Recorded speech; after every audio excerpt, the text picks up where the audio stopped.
담겨 있어요. 그래서 우리가 진짜 주님의 뜻대로 산다는 건 우리가 성경책을 달달달 외우고 우리가 뭐 주일에 빠지지 않고 나오고 이런 것들보다 정말 우리 안에 하나님에 대한 사랑, 그리고 우리 이웃에 대한 사랑, 그 사랑이 우리에게 있으면 그것이 바로 진정한 하나님의 백성으로 사는 길이라 생각이 됩니다. 마지막 곡 우리가 이제 계속 보고 있는 성경 본문들이 이제 열왕기, 상, 열왕기, 하, 이제 선지자들의 얘기들을 보고 있는데 그 이스라엘 백성들에게 하나님께서 선포하시는, 우리에게 주시는 메시지가 이 찬양 안에 담겨 있습니다. 가사를 생각하시면서 같이 불러보겠습니다.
같이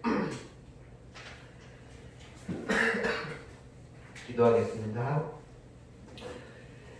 사랑이 많으신 주님, 정말로 감사드립니다. 아버지 하나님, 저에게 정말 서로 사랑하라고 말씀하신 그 찬양, 이 가사대로 저희 안에 사랑이 있기를 원합니다. 하지만 주님, 저희는 저희 스스로 사랑할 수 없고 미움과 시기와 다툼, 질투만 가득한 죄인임을 고백드립니다. 삶에서 저희는 저희의 뜻대로 살았고 아버지를 찾으라고 하는 그 주님의 말씀을 외면하고 저희의 뜻대로 구하고 저희의 뜻으로 행하고 오직 죄악된 길에서만 저희의 모든 길을 걸어왔음을 고백드립니다.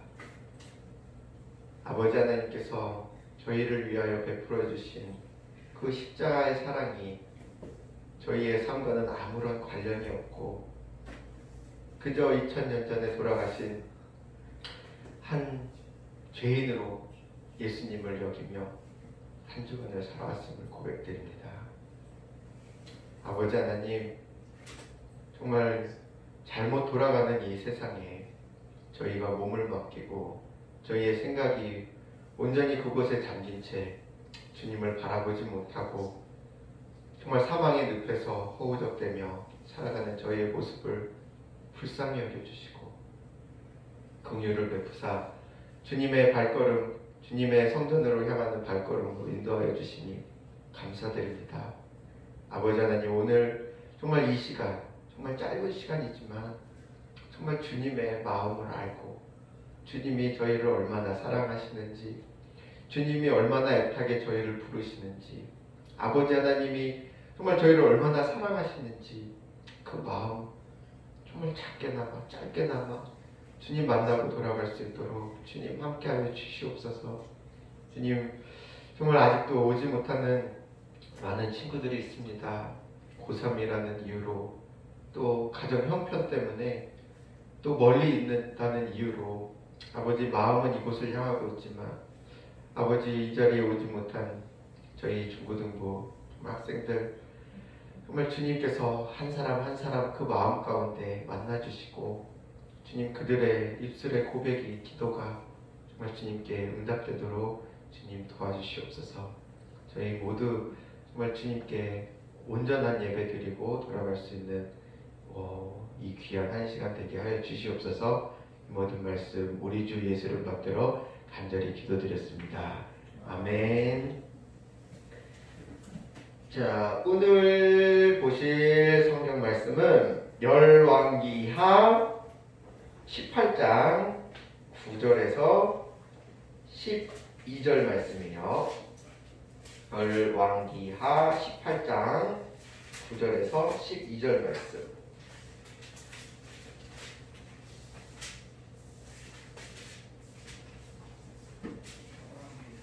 열왕기하 구약의 593페이지입니다.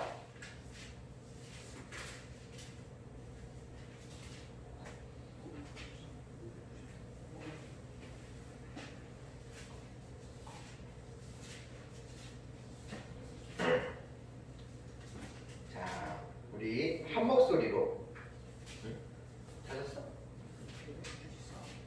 자, 할 수 있어, 병구. 네. 천천히. 네.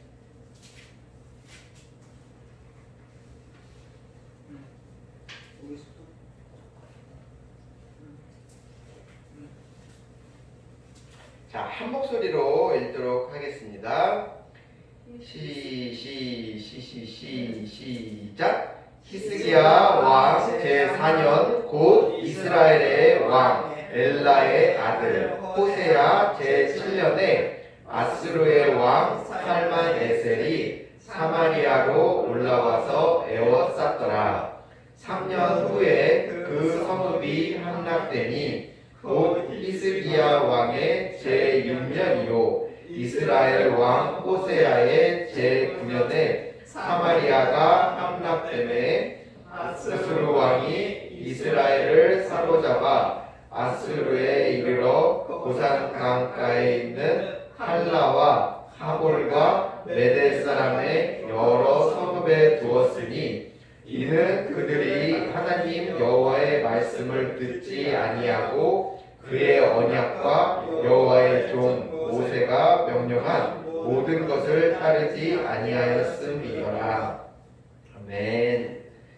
우리가 계속 배우고 있는 이 역사적인 이스라엘 역사적인 배경을 다시 한번 얘기를 하자면 남유다와 북이스라엘에 있었는데 북이스라엘은 하여튼 나쁜 놈들, 나쁜 왕들만 계속 있어 왔어요. 그리고 남유다에는 그나마 좀 괜찮은 왕들이 번갈아 가면서 나타났기 때문에 하나님께서 이 지금 북이스라엘을 완전히 여기 아수르라는 나라에 넘기신 거예요. 이 시대적 배경을 우리는 그냥 이 시대에 일어난 일로 볼 것이 아니라 우리 시대에 지금 우리에게 주시는 말씀으로 받아야 되는데 솔직히 그게 좀 쉽지는 않은 것 같아요. 그러니까 이 역사적 배경을 어떻게 우리의 현실과 적용해서 살 것인가. 요즘에 제가 사람들을 많이 만나는데 사람들을 만나면은 공통적으로 그 사람들의 이제 얘기를 좀 많이 듣게 돼요. 근데 그 얘기를 듣다 보면은 사람들이 이렇게 생각을 하는구나, 저렇게 사는구나, 이런저런 이제 삶의 어떤 모습과 그 사람들의 가치관이나 이런 것들을 듣게 되는데 우리가 사는 모습이 되게 다양할 것 같지만 어떻게 보면 되게 단순해요. 그러니까 심플하게 볼 수가 있는데 우리가 너무 이제 정보들이 다 공유가 되고 우리가 인터넷 검색하는 것도 다 어떻게 보면 그 녹색 창에 검색어들이 다 똑같이 보고 그러다 보니까 그런지 사람들의 인생이 그렇게 특별하게 특출나거나 다르거나 하지 않는 것들을 좀 발견을 하게 되는데 뭐 생각을 해보면은 어떻게 보면 우리의 삶의 그 양식이라 그럴까? 우리의 삶의 방법들이 너무나도 공통점들이 많아요. 우리가 눈을 뜨면 우리가 보통 뭘 하죠? 똑같이 하얗게 생긴 화장실에 들어가서 치약과 칫솔을 짜갖고 이빨을 닦고 똑같이 생긴 화장실 변기에 앉아갖고 층층마다 아파트 18층부터 1층까지 똑같은 화장실에 사람들이 앉아서 똥을 싸고 용변을 보고 그러고 나와서 아침밥을 먹는데 그 아침밥은 어때? 다 레시피가 공개가 돼 있어요. 요즘에는 먹는 것도 비슷해졌단 말이에요. 그리고 대기업들에서 만들어내는 고추장, 된장, 뭐 양념들, 뭐 간장, 뭐 이런 것들로 만든 제품들을 우리는 먹고 살고 또 학교 갈 때 옷을 입는데 뭐 나이키냐, 리복이냐, 뭐 필라냐, 뭐 이런 거, 뭐 아디다스냐 브랜드만 달랐지 똑같이 밑창에 고무 달린 운동화를 신고 나가고 티셔츠도 뭐 쟤는 보라색, 이건 까만색, 뭐 여기는 언더아머라고 써져 있고 뭐 그런 정도의 차이만 있지 거의 비슷한 옷들을 입고 학교를 가고 또 똑같은 네모난 책상에 앉아 네모난 그런 노래가 있었는데 옛날에 너무 올드하다. 네모의 꿈이라는 노래가 있어요. 그러니까 똑같은 어떻게 보면은 그 교실에 가고 공부를 하는데 뭘 공부하냐? 내가 30년 전에 너네랑 똑같이 앉아서 했던 공부들. 뭐 진짜 수학, 뭐 곱셈, 나눗셈, 뭐 미분, 적분, 뭐 사회도 그렇고 인생에 특별한 게 없잖아요. 계속 우리는 반복되는 그러한 삶을 살고 있는데 여러분 때에 꼭 하나 이제 내 인생에 던져지는 질문이 있어요. 그 질문이 뭐냐면은 그래 그렇다면은 왜 사는가? 내가 왜 살고 있는지 그거를 한 번쯤은 사춘기 때 질문을 하게 되는 것 같아요. 나도 그런 질문에 빠졌기 때문에 굉장히 좀 힘든 시간을 보냈었는데 왜 사는가를 한 번쯤은 인생에서 질문을 하게 되는 것 같아요. 내가 이 반복적인 삶, 내가 꼭 있어도 없어도 되는 이 세상을 굴러가는데 나는 왜 지금 이 세상에 태어나서 이 삶을 살고 있는가? 이런 질문을 한번 해보길 바래요. 자, 그러면은 왜 반복되기만 하는 인생을 살아갈까? 근데 나는 이 질문에 너무 깊이 빠져갖고 철학과에 들어갔는데 답이 없더라고. 철학을 아무리 파도 내 짧은 인생과 소견으로는 인생에 답이 없어요. 왜 사느냐? 나는 내가 태어나고 싶어서 태어난 게 아니잖아. 그냥 이 땅에 던져진 거지. 그냥 부모님이 서로 사랑해서 우리는 그냥 원치 않게 태어난 거기 때문에 우리의 왜라는 질문에는 답이 없는 거야. 그렇다면 그냥 우리가 조금 더 요즘에 무슨 뭐 스님이 쓰는 책들이나 뭐 인생에 대해서 논하는 책들, 그런 책들을 이제 보면은 왜라는 질문하지 말고 어떻게라는 질문으로 바꿔라. 그럼 우리는 어떻게 살 것인가를 질문을 해보자는 거야. 희원아, 너 어떻게 살래? 모르지. 똑똑하네. 우리가 어떻게라는 삶을 이거를 고민을 할 때 우리의 대답은 항상 뻔해. 잘 살고 행복하게 살고, 그거에 대해서 우리는 목적을 갖고 사는 거야. 우리의 행복과 우리 자신의 만족을 위해서. 우리는 이 행복을 추구하는 것이 너무나도 당연하고, 그리고 이 삶을 어떻게 보면 더 발전시키고 더 우리가 열심히 노력해서 더 행복한 삶을 사는 거에 대해서 추구하며 사는 거를 당연하게 여기고 그렇게 살아가고 있어. 그거에 대해서 누가 뭐라 그럴 거야? 너희가 학교에서나 아니면 텔레비전에서나 너희 부모님이나 선생님이나 다 똑같은 얘기를 하는 거야. 너네 어떻게든 더 잘 살고 어떻게든 더 행복하고 더 안정적이고 더 확실한 직장 잡고 더 좋은 집에서 자녀들이랑 행복하게 살기 위해서 그 삶을 사는 거. 그거에 대해서 누가 잘못됐다고 하겠어요? 요즘에 그 엄마들을 만나보면은 그 엄마들은 이제 커뮤니티들이 형성이 되더라고. 우리 애들도 보면은 초등학교 다니는 이제 엄마들끼리 이렇게 모여서 누구 초등학교 애들은 어디서 영어를 배우고 어디서 어떤 선생님이 잘 가르치고 어느 초등학교는 뭐 특성화 초등학교고 뭐 이런 것들을 다 부모들이 엄마들이 얘기를 하면서 그걸 정보를 공유하고 애들을 어떻게 더 잘 학교를 보낼지 그런 것들을 얘기하는데, 또 요즘에 내 또래 친구들을 만나면은 이제 우리 또래는 어느 정도 직장은 있고 이제 뭐 가정을 좀 꾸리는 그 이제 단계인데 뭐 주식을 얼마에 어디에 샀고 그런 얘기들, 주식이 얼마나 떨어졌고 앞으로 AI에 투자를 해야 되고 뭐 그런 얘기들을 주로 하게 되고, 또 대부분 진짜 이건 신기하게 거의 만나는 사람마다 모든 사람의 공통관심사는 부동산이야. 부동산 얘기를 하지 않는 사람을 내가 만나보질 못한 것 같아. 요즘에 근래에 만나보는 사람들 중에 뭐 저기 개포동 뭐 그런 재건축하는 데는 하룻밤에 돈이 1억에 올라가고 내려가고, 뭐 재건축하는 뭐 저기 반포 같은 데는 요만한 10몇 평에 30억이래 집이. 그걸 그때 샀어야 되는데 못 샀다. 나는 지금 분당에 뭐 전세 살고 있는데 그 돈 빼갖고 뭐 어디에다가 뭐 집을 사놓고 뭐 그런 얘기들을 진짜 젊은 사람들이고 나이 든 사람들이고 빼놓지 않고 하는 얘기가 부동산, 돈, 이 부분에 대해서 사람들이 그냥 처음 보는 사람도 낯서니까 공통 관심사가 없을 거 아니야. 그러면은 얘기할 게 없다가도 그 부동산 얘기만 하면 눈이 번쩍 뜨이면서 서로 막 얘기가 너무 친한 사람처럼 얘기가 되는 거야. 교회에서나 회사에서나 뭐 어디 카페에서나 귀를 열고 들어보면 다 부동산 얘기들만 하고 있어. 근데 나도 그거를 뭐 부정적으로 생각한다기보다는 이게 너무 당연한 거야. 너네도 이 나이에 내가 이제 한 3억을 갖고 있다고 쳐봐. 저기 아파트를 6억에 분양을 해. 8억. 내가 그 3억을 갖고 은행에서 3억을 빌려서 그 아파트를 사면 그 아파트는 짓자마자 9억이 되는 거야.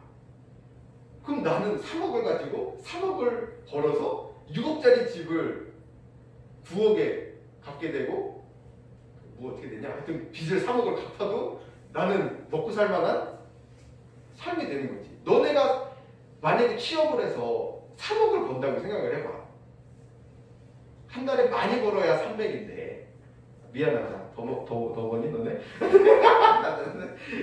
아니 근데 진짜 초봉이 많지가 않아요. 우리가 진짜 200만 원 받으면 많이 받는 거야. 시작도. 그지 인성아? 그 300만 원을 받으려면 적어도 직장에서 뭐 5년 10년은 일해야 이제 막 300만 원도 되고 막 이래. 근데 그 300만 원을 몇 년을 모아야? 100달을 모아야지. 100달을 모아야지 3억이 되는데 거의 10년 가까이 돈을 한 푼 안 쓰고 100달을 모아야 돼. 그런데 내가 그냥 3억 갖고 3억 빚져서 집 사면 하루아침에 내가 돈을 3억을 버는 거야. 너무 그거 사는 게 당연하겠더라고. 그거 안 사면 바본 거고. 그래서 3억을 어떻게 모을 것인가? 지금도 내가 고민해야 될 주제는 3억 모으기. 자, 3억을 어떻게 모으면 내가 3억을 갖고 또 집을 사니까. 그러니까 사람들이 다 기본적으로 그 부동산에 대한 어떤 열망과 그 눈에 보이니까 돈에 대해서 그거를 내가 사느냐 못 사느냐 거기서 인생이 어떻게 보면 갈림길이 형성이 되는 거야. 내가 그렇게 돈을 벌 수 있는 구조가 되면 그 뒤로는 나는 굳이 직장은 놀러 다니는 거야.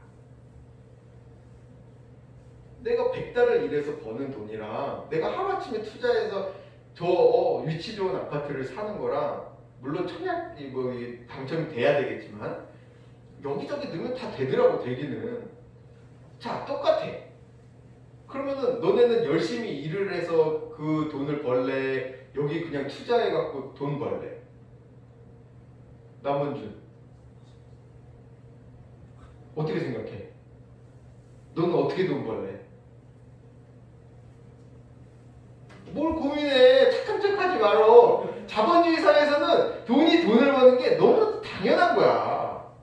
그걸 누가 뭐라 그럴 사람도 없고 그거를 잘못했다고 하는 것도 그건 공산주의지. 그게 뭐가 잘못됐어? 돈을 버는데. 근데 내가 만약에 부모님이 빚을 갖고 계시고 내가 단칸방에서 살면서 어렵게 살아서 그 3억 모을 돈이 없다. 그러면은 그 사람의 인생은 그냥 자족하며 사는 삶이 되는 거지.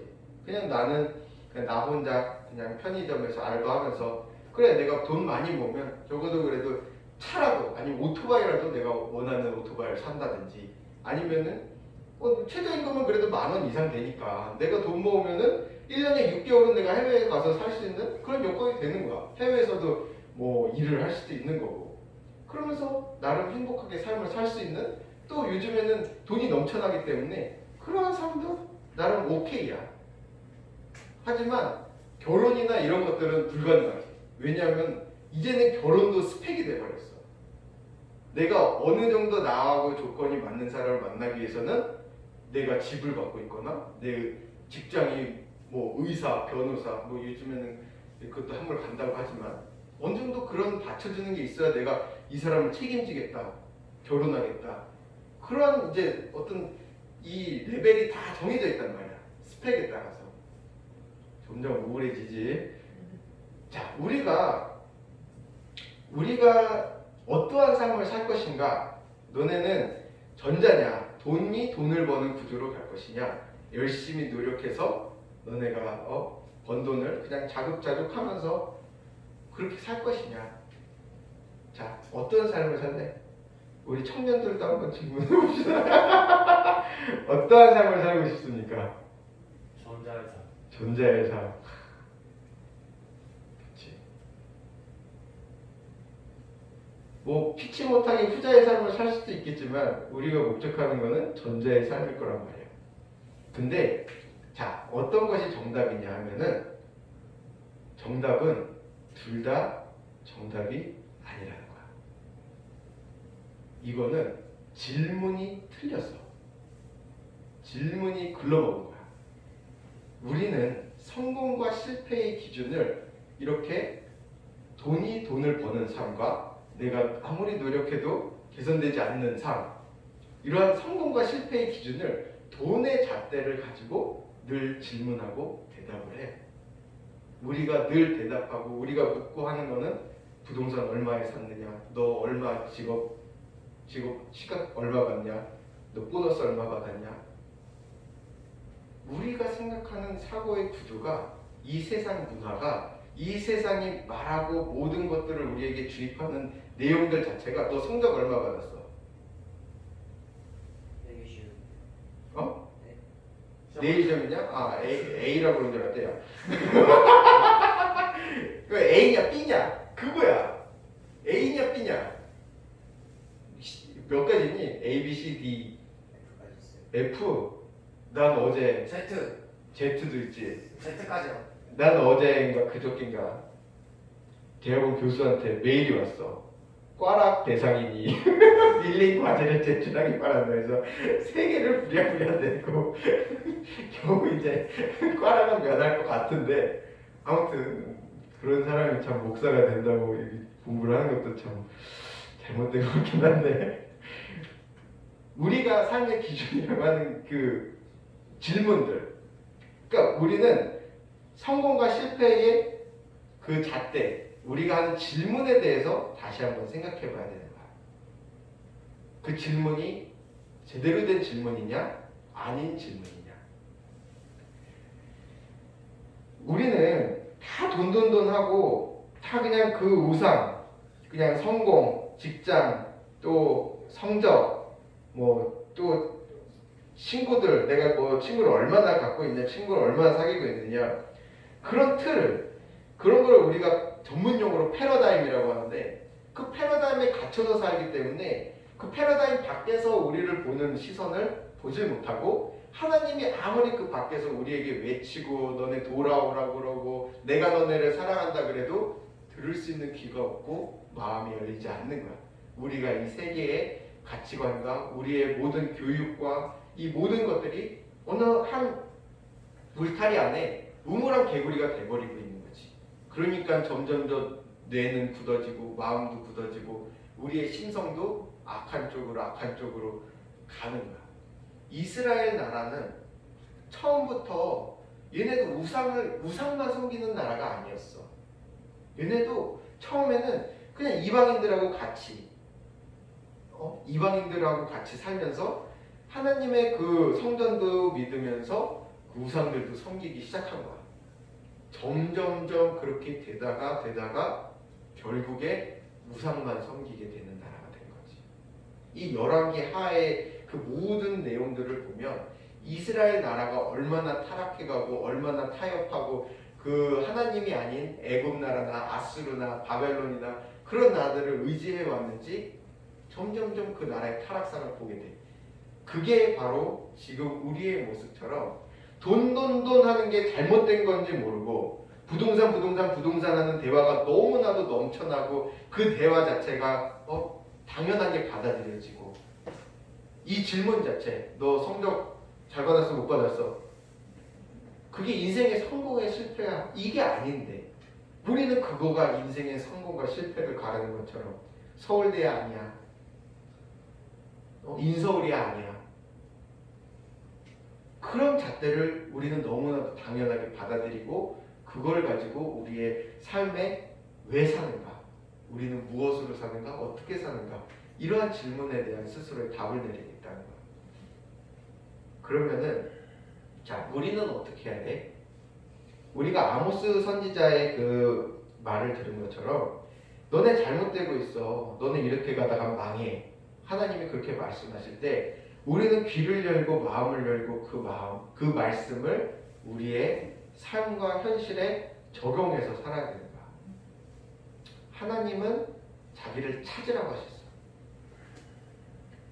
우리 막내가 지금 3살인데 걔는 우리 이제 집이 막 이런 동네 막 시골 동네니까 그냥 풀어놓으면은 온데 모기가 그냥 다 달려붙어갖고 또 우리 집사람이랑 나랑 막 이렇게 막 뭐 뿌려주고 뭐 이렇게 챙기고 그런 걸 못 하거든요.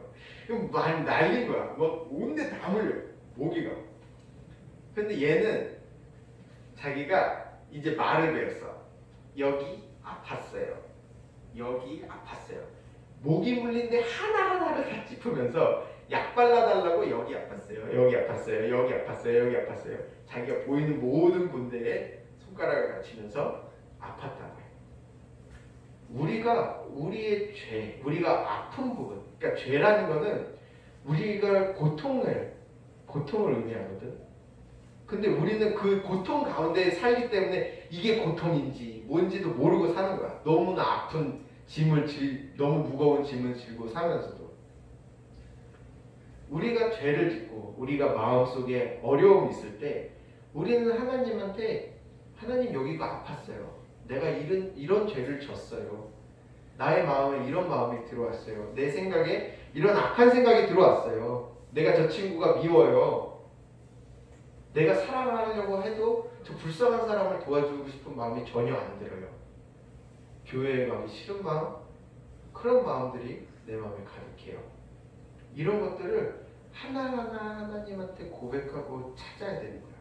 그렇게 하나님한테 사소한 것, 나의 마음에 들어오는 모든 것들을 하나님한테 내어놓았을 때 하나님이 치유해 주시는 거예요. 너네 보고 하나님을 만나는 것이 엄청난 기적과 이적이 나타나서 불이 번쩍하고 그런 게 아니라고 우리가 그때 엘리야 선지자를 배우면서 엘리야 선지자가 그런 능력을 행했지만 그도 세상의 어떤 벽 앞에 그 이세벨의 너 다음날 죽일 거야 그런 협박에 무너졌다는 말이야. 그래서 광야로 가서 그 호렙산에 들어가고 그 동굴 속에서 불과 바람과 지진을 보면서도 하나님이 거기 계시지 않았고 하나님이 세미한 음성 속에 계시다는 거야. 그 세미한 음성을 우리가 들을 수 있는 귀가 열려야 돼. 그것이 하나님을 만나는 방법인 거야. 나도 처음에 믿음을 가졌을 때 내가 그때 얘기했나? 양준일이라는 그 지금 막 뜨는 가수 있잖아. 그거 다시 막 소환돼갖고 그분이랑 같이 신앙생활을 시작했는데 그 형이 막 너무 막 꿈을 꾸고 막 이상한 체험을 하고 막 그런 얘기를 하는 거야. 그래서 너무 부러웠어. 형 나는 왜 그런 게 나한테 일어나지 않을까? 그런데 그 형이 나한테 하는 얘기가 너도 분명히 하나님의 음성을 듣고 있을 거야. 그 말을 해주더라고. 그래서 그날 내가 낮잠을 자려고 딱 눕는데 내 마음속에 현준아 너 지금 누우면 또 머리 띵하고 아플 걸 알면서 왜 지금 누워? 그 음성이 약간 그 생각이 나를 스쳐 지나가는 거야. 그때 내가 번쩍 일어나서 이런 게 하나님의 음성이구나 하고 기도할 때 하나님이 응답해 주시더라고.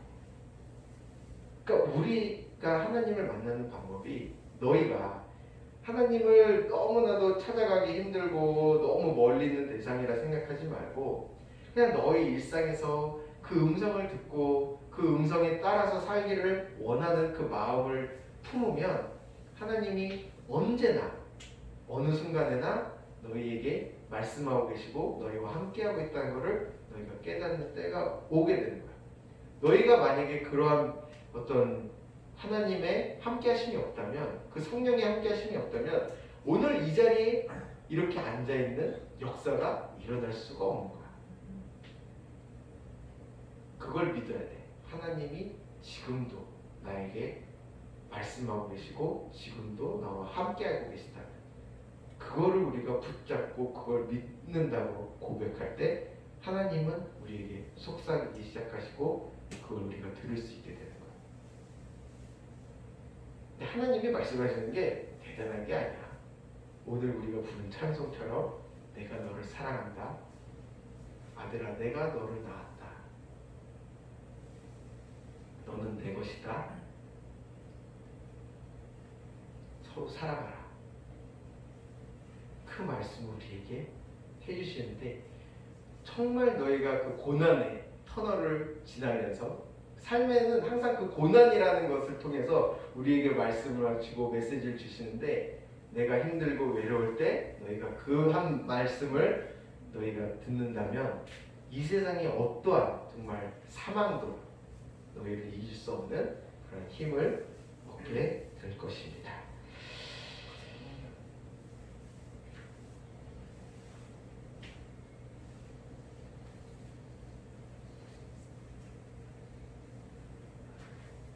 오늘 부른 찬송 다시 한번 부르고 이거 다시 했으면 좋겠어요. 아주 먼 옛날 하늘에 사는 같이 정말 사랑하고 서로를 축복하고 하나님께서 너희를 빚으셨고 오늘 이 자리에 너희가 이렇게 예배드리는 게 하나님의 기쁨이 된다는 사실을 분명히 깨닫고 오늘 원준이가 그 얘기를 해서 지난주에 그렇게 내가 아모스의 저주를 퍼붓는데도 끝나고 나서 난 이번 주에 못 올 것 같아요. 뭐 시험 공부하는 것 때문에. 그런데 신앙은 그렇게 호락호락하지 않아. 늘 어떤 장벽이 있고 늘 내 앞을 막는 뭔가가 있어. 그럴 때 내가 결단하고 내가 하나님을 선택했을 때 하나님은 그때 역사하시는 거야. 그냥 하나님을 믿는다고 해서 내가 수월하게 믿어진다. 내가 그냥 하나님을 믿는다는 게 너무나도 그냥 평탄한 길이다. 그거는 우리의 신앙하고는 잘못된 길을 가고 있는 거야. 하나님은 항상 그래 우리 애들도 그래. 내가 젤리 한 봉지를 주면은 자기 거라고 안 주려고 그래. 내가 먹고 싶어서 먹는 게 아니라 그 아이의 마음을 보는 거야. 그 중에 제일 좋은 걸 아빠를 주잖아? 그럼 내가 더 큰 걸 주고 싶고 더 많은 거 내가 줬다고 해서 내가 그걸 다 먹는 게 아니라 애기도 먹어. 난 이 말을 하고 싶은데 애들이 그걸 갖고 쫄랑쫄랑 아빠가 먹을까봐 도망가잖아? 괘씸해서 다음에 주기가 싫은 거지. 하나님의 마음이 그런 거야. 너희가 이곳을 향하고 있는지 너희가 정말 기쁨으로 예배를 드리고 있는지 찬양을 부르는지 학원 대신 이곳을 왔는지 하나님이 다 카운트하고 계시고 그 오는 발걸음 하나하나에 다 축복하고 계시기 때문에 너희가 그거를 믿음으로 승리하는 발걸음 그리고 믿음이 되기를 바랍니다. 아주 먼 날 하늘에서는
하나님 감사합니다.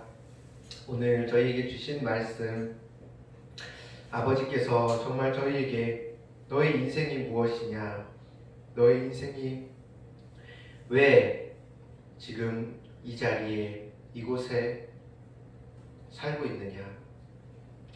아버지 하나님, 저희가 정말 주님의 심판을 믿고 정말 아버지 하나님께 설 때가 올 것을 믿습니다. 그때